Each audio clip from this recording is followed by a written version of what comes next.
What is a function?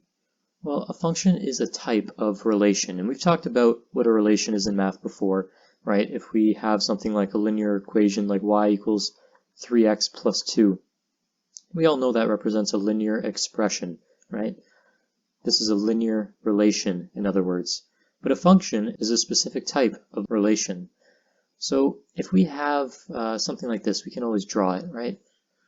We can always sketch it out. 3 is your slope, 2 is your y-intercept, right? So it's doing something like this. If I had to just do a quick sketch of what this looks like, where this is your x and y axes. This, we haven't talked about this before, but this is actually a type of function. And the reason that it qualifies as a type of function is because every x value within the domain of this equation, meaning every x value that you see here, only maps to one y value. So in other words, if I plug in a particular value for x, like let's say I plug in 1, I can only get one answer. 3 times 1 is 3, plus 2 is 5. So when x is 1, y is up here at a height of 5, just as an example, right? So if that's true about your relation, then that relation qualifies to be a function. So another one could be something like y equals x squared, right? A quadratic. That's why we call these quadratic functions. Quadratic looks like this.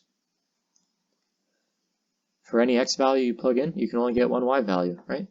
At this value, we'll call that 2. It's at a height of 4.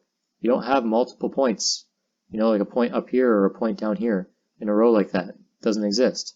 Now you can have multiple x values for one y value, right? Because there's another x value over here, negative 2, which shares that height of 4, and that's okay, as long as you don't have multiple y values for one x value. That's what's not allowed. If we want to look at an example of something that is not a function, you could say x squared plus y squared equals 1. This is not a function. This is the equation of a circle. Something like that. Because if you notice, if you take an x value, like right here, for example, any value of x, right, we'll just call that x. If you look up from that point, you have a y value, and if you look down from that point, you also have a y value. So there are two y values, right? There are two heights, like that.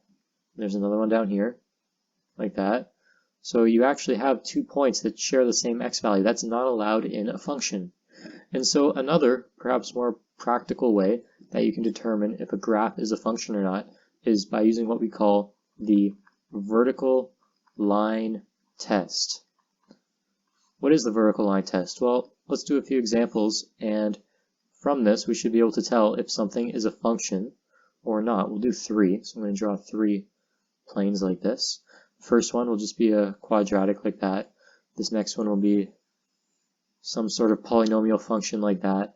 And then this last one will be something like this, sort of the inverse of a quadratic function. Now the vertical line test states that if you have a vertical line like this, and you drag it across your graph like this, it should only ever touch one point on your graph at a time, no more. So if you do it here for this first graph, take that position for example, your graph only intersects your vertical line at one point, right here. And as you move it, that continues to be true, right? It's only touching at one point. Keep going, it's only touching at one point. Keeps going, only touches at one point. So because of that, you would say this passes the vertical line test, and therefore it is a function. Okay, do the same thing for this next one. As you move this line from left to right, it's only ever touching one point on your graph.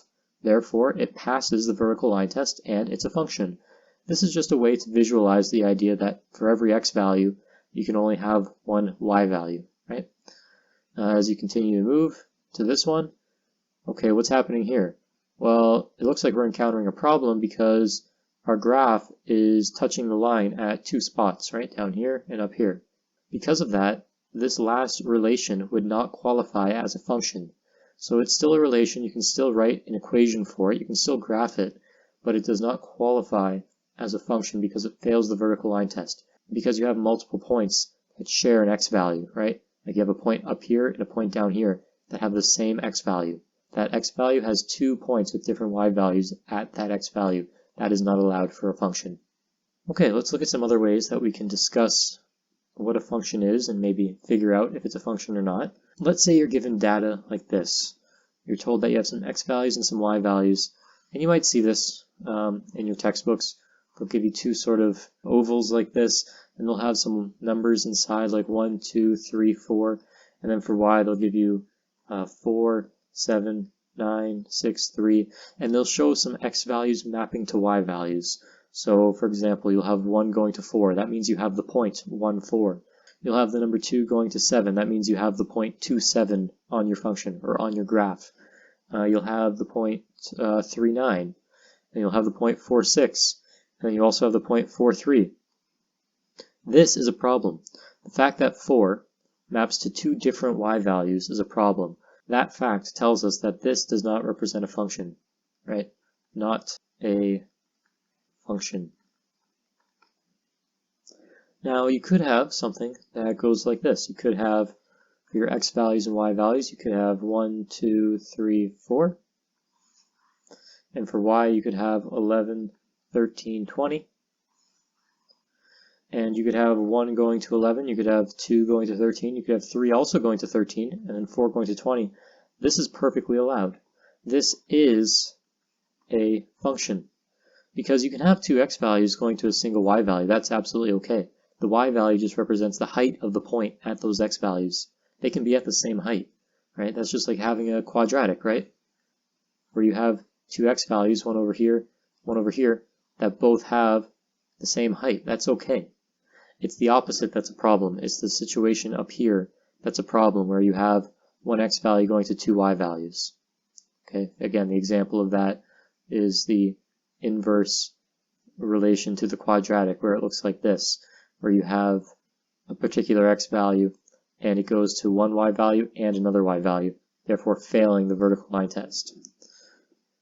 So hopefully that is clear to you.